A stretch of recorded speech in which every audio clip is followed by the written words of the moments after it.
નમસ્કાર મિત્રો, હું એડવોકેટ કમલેશ પરમાર. દીકરી એક એવો શબ્દ જે પ્રેમ, સમર્પણ અને ત્યાગનું પ્રતીક છે, પણ સમાજે ઘણીવાર એ માન્યું છે કે લગ્ન થયા એટલે દીકરીએ પિતાનું ઘર અને હક બંને છોડ્યા.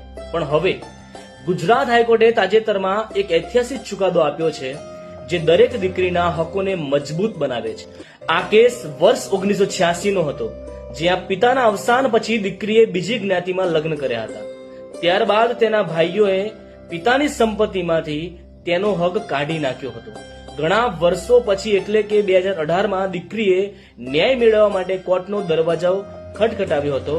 ગ્રામ્ય કોર્ટે આ અરજીને વિલંબ થયાનું કારણ બતાવીને દીકરીની અરજી ફગાવી દીધી હતી, પરંતુ દીકરીએ હાર ન માની અને હાઈકોર્ટમાં અપીલ કરી. હાઈકોર્ટે ટ્રાયલ કોર્ટનો ચુકાદો રદ કરતા સ્પષ્ટ શબ્દોમાં કહ્યું કે દીકરી પોતાનો હક સ્વેચ્છાએ જતો ન કરે ત્યાં સુધી પિતાની સંપત્તિમાંથી તેનો અધિકાર યથાવત રહે છે. લગ્ન પછી પણ દીકરીનો હક સમાપ્ત થતો નથી.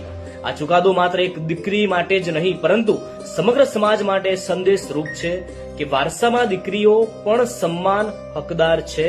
લગ્ન પછી પણ દીકરીએ પોતાનો હક ગુમાવ્યો છે એવું માનવું અન્યાય છે.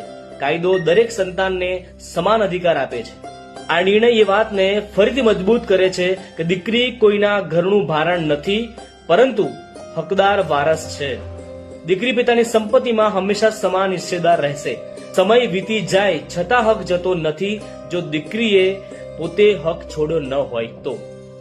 હાઈકોર્ટનો આ ચુકાદો દરેક પરિવારમાં સમાન અને ન્યાયની દિશામાં એક મોટું પગલું છે.